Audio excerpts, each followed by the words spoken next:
frosted tag ahead of time. Don't you dare. It's only a matter of time now. You're gonna get used to being in the spotlight, and you're gonna be on the news. And you're like, man, that's really cool. People This is get to my see investigation, man. who I am.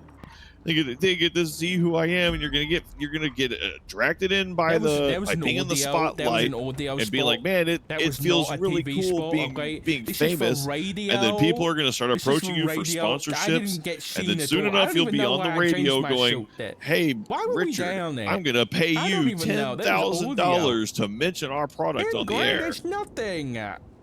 And people do that shit. They're going to 10 grand is nothing. Oh man, well here's 100 grand, Dark, and now you're supporting some crazy ass brand on the Open Waves network because it's just Richard Dark approves this one. He's that guy who's investigating terrorists. I should buy this stuff. And then little do you know, that one product is actually being sold by the terrorists, and you're funding them.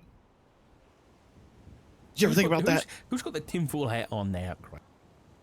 Oh, I don't even want to hear you and your goddamn ghost stories. And now I'm the one with a tinfoil hat. And I'm using the realistic thing. How do you think they make their money? You think they're out there just like popping out poppy seeds and that's what they're making money on? No. They make money on the Americans and they use that money to get back. You speak to Opal. Damn it, Dark. Use your brain. Use your goddamn brain, Dark. You speak to Opal. They're coming after you. Yes, I spoke to Opal. Everything cleared up? No. Oh? How come? Well, I mean, the senior report thing is cleared up. Obviously, we should never be exporting senior reports using a talking post. I don't have any sympathy. I mean, fuck the PD, but also it was the wrong report. We needed the one that was just they're public officials. Why should their internal communications be exempt from impeachment? I don't get it. Like, if they don't want their shit being leaked, then... No, it's not about that. It's the comments can be used as a way to spin the story of bias against him and targeting him or anything like that. You're literally the entire point of that report was just the complaint because of the point that he references report numbers that he shouldn't have had access to. Those reports weren't FOIA'd, and he was referencing the report numbers which he shouldn't have had. And that was the key factor. And then having all those other comments and everything like that just opens up scope for them to be able to ask questions about that and point out like bias and things like that. It was actually legitimately the wrong one. Yeah, but like, wasn't that where it was put originally though? No, it was put originally in a private report, and then they took it into a command report, and we privately took it into a state marshal report as well because it was shared directly to myself and a command member. Right, to a BCSO command member. Then, if that's where it was originally put, right, then isn't there like some, like, couldn't the defense argue like a Brady violation anyway if the original report isn't being submitted? The original report was a private report sent by Moose. He's the one that gave it to us. Oh, I see. So it wasn't like a statement that was taken. It was just his shit. Yeah, he wrote the complaint himself, and that's why we needed it as evidence. We needed the original one as evidence because it's what he wrote. Wait, that makes where sense. he uses reference himself. Like, he literally wrote it all himself without talking to anyone. So I know he didn't get the information from the person he gave the complaint to, because he gave the complaint to me and he already had it written up and he gave it to us. And he was like, yeah, in this report number, I did that. Y'all said this and we did this. Like, how do you have that report number and how do you know what it's involving? That was important. You shouldn't have access to that. Yeah. It was legitimately the wrong report. It was just, I don't give a fuck the fact that it was, their internal communications. Who gives a shit? But it was legitimately the wrong report. Yeah. I don't know. I feel like as members of PD, like everything you say should be like willing to be held against you. Yeah, exactly. In court. It doesn't really matter what it is. Like if I say something as a cop, but then I expect that to be like public knowledge at some point or other, so I shouldn't be worried about it getting out there. I know. Yeah, like if you go to the news and leak everything, then everyone needs to know. What did I leak? What did I leak? You potentially could leak this. It's just how it starts, Dark. They lure you in with the little bits. No, Dark. It's literally how they lure you in with the little. Can I just get a small audio snippet? A positive relationship with the press is important. And then in a couple days, you're going to hear your voice on the radio and go, man, thousands of people across Los Santos heard my voice. And he's going to reach out to you and be like, you know, Dark, you were pretty popular among the people of Los Santos. People really like you. How about you give us another little chat? And you know what? You got to build up that reputation a little bit. So maybe you leak something a little bit more entertaining. And then you start getting messages and you start seeing things on social media. Man, that Richard Dark guy really likes to tell it how it is. And you're like, you know what? I really do like to tell it how it is. And then he's calling up again. Hey, can I get another snippet about this? And you're like, you know what? People need to know about this stuff. I'm tired of concealing this information. And sure enough, you're leaking out whole ass fucking reports on the radio, and everybody's hearing about this stuff, and you're ruining lives. I zoned there. I didn't hear what you said. God damn it, Dark. It's a warning, all right? It's a warning because I've seen this happen before. Okay. A warning accepted. Thank you. That's all. I just want some acknowledgement. All right, that you're going to keep an eye on this, and you're not going to let it get away. If you start going to these news reporters and giving out more information than you need to, I'm going to shake you, and I'm going to be like, Dark, this is wrong. Stop it. Yeah. I know, man.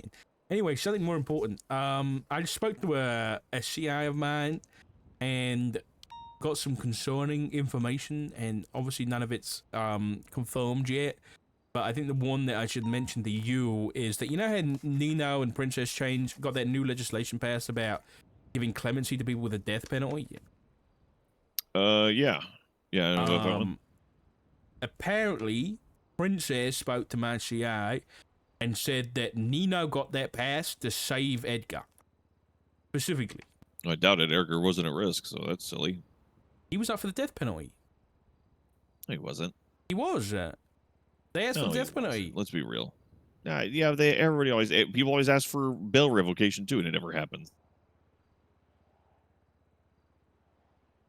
Okay. Oh, you're being a Craig right now. No, he was. Yes. No, it's the D20OJ. You know, the risk was very low. Right, but there was still a risk. Yeah. I think you're focusing on the wrong thing. Nino supposedly believed that Edgar was on the table for death, and so he got this legislation put in so that I guess he could give him clemency if that happened. But I don't understand why. From talking to him, I don't think he cared about Edgar that much. It was the idea. It was topical in the moment, right? It's like, you know what? We haven't had that legislation. I don't think we have that.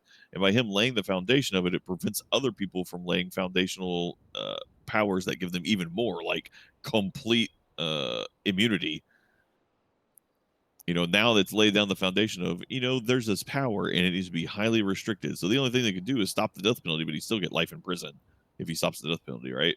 So that's a very, very limited power. Otherwise, we could be like, yeah, the next mayor can come in and go, yeah, I want to be able to completely make people immune. What is it whenever the executive leader goes, yeah, I'm going to excuse you from the crime completely and you're completely exonerated. Yeah, the pardon. Yeah. No, but now that they've laid this, the pardon option isn't on the table. They can't get pardons because the power's been limited so incredibly high. And it will be very difficult for people to get a full pardon capability now. I agree, but I'm just going to investigate the possibility that it was done for a single person. In the same vein that, like, when Chief Moss tried to get the hack legislation changed, or the expungement legislation changed to get whatever's weighed off of this secondary murder or whatever. Yeah, I don't know. I'm just going to keep it in mind, I guess. Was there anything else? Let me have a look. No. But yeah, I don't see it too much because, like I said, even if they give him clemency for death, he still gets life. Like, that's literally the alternative is we can waive death, but you will get life. You live in Polito, right? You hear about a building blowing up? Yeah. My neighbors behind me caught fire, and we had to drag people out of a burning. It was fucking crazy. We actually had a report about it. Let's see. Yeah, let me find it. It is a standard report. Report number 22024. Oh, shit, yeah. Whose house was it, you know? Oh, God, I don't remember. There was a lot of people in there. There was Delver, Edgar was in it, Jay Hobbs, James Kelly, Benicio Delgado, and Trey Archer were all in there together. Flops Rain Man went in there, and he's a local MC guy. Oh. Mayhem runs in Polito, and he rushed in and pulled some people out with Chris Peters. Wait, what the? Okay, that group of people is very strange. And I I'm can try gonna to pull the detail for it. Let me see. It was Procopio 27. no, but I just spoke to Opal, right? And Mm-hmm. about incident 14298. So 14298, this fucking, I guess like these people transporting like $5 million worth of supercars gets hit, 3 of them die. And she said on that scene, there was a few people's DNA that was found. That there was Flops Rain Man, Jay Hobbs. I can't remember who else she said. But that was at 11 p.m. on the 11th. And then at 2 a.m. on the 11th, those people are Flops Raymond and Jay Hobbs are in their house together. But it fucking bones it out. With it. Alex Mushkin Domino is who owns it. Alex Mushkin Domino? Yeah. Looks like they were a city hall head clerk, but they were removed April 8th Yeah. for inactivity. That was recently. Yeah, they were removed very recently.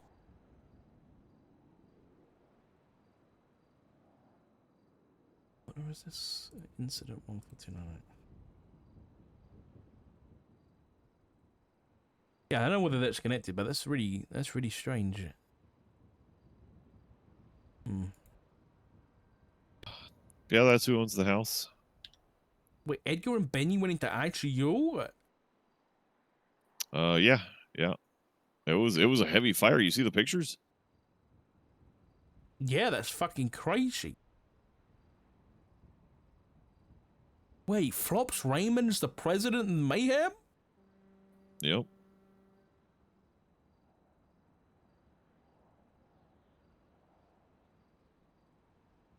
Is it listed anywhere? I don't know. I'm gonna put it on his profile if it's not there. I mean, he openly wears the patch of president and everything, and I Yeah, no, did but I haven't seen confirm it. he reached out to the former crew, and they gave him permission to run mayhem in Polito again. So I gave him a stern warning: if he disrespects that patch, I'll kill him myself. So, but he seems to be pretty much.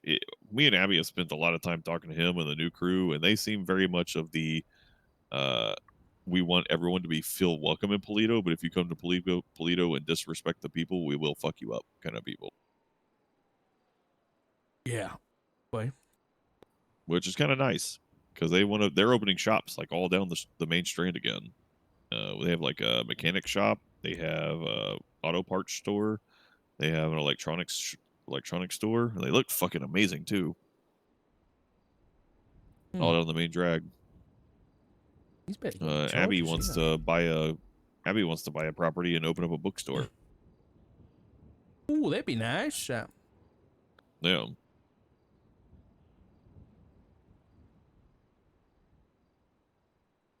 They want a regular old hangout bar and shit. It's been a little busy up there lately. More people are moving into Polito who are actually living in Polito. Yeah, it's nice. Okay. Danielson moved up there. Danielson and Chris Peters. Yeah. Judge Danielson moved up there. Chris Peters moved up there with his wife. Oh, that's good though. It's good though. My husband just moved us out of Polito into the fucking barrio. What, you left Polito? Apparently. To where? The barrio.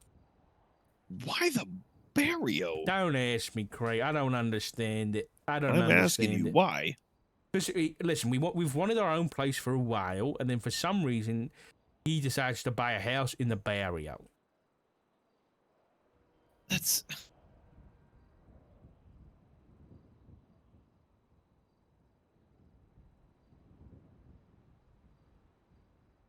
The barrio?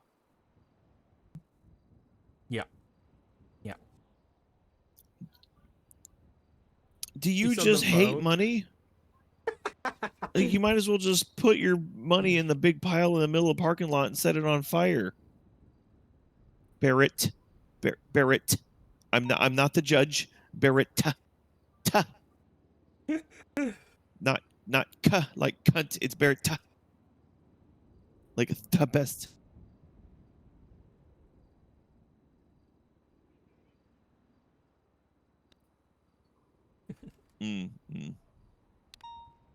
Like such an idiot, dude.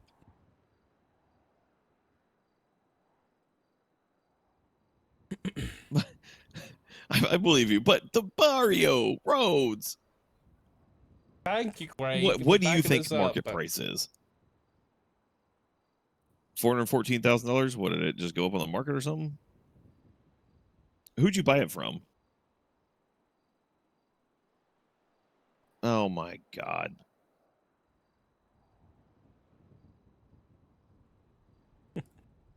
Mm-hmm.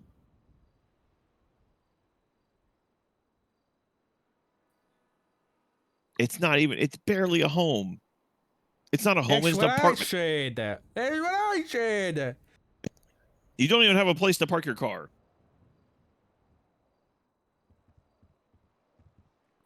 It's like 4 blocks down the street. It's faster to walk to the courthouse than it is to get.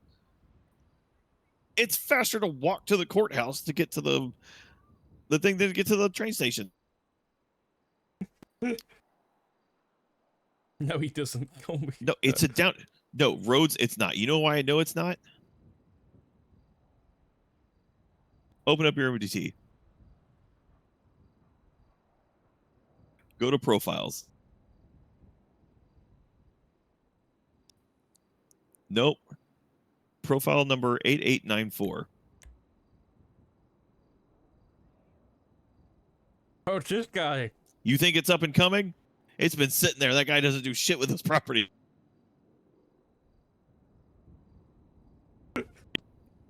Good luck. Good luck. He doesn't come around and spend any money in tax. 90% of those properties aren't even pulling utilities. Yes, he pays his fees every fucking month. And yet, like 90% of those 90% of those properties aren't even pulling utilities, spending like $100 a month on utility. Yeah. The property market's in shambles. You're not up and coming when you got people fence sitting on fucking properties like that, not doing anything with them.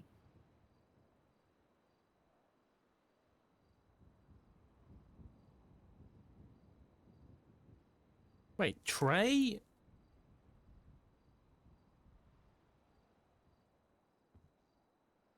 Wait, is this Trey?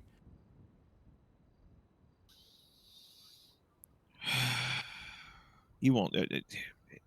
It wouldn't be that bad. You know, honestly, the barrio wouldn't be that bad. I think it is. If they would if the state would hire a public valet to park in that central parking lot. And then the barrio would actually be amazing. Elvo was there too. Yeah, it'd be amazing.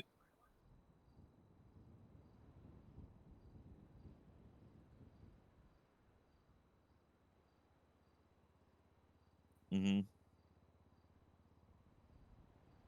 Yep.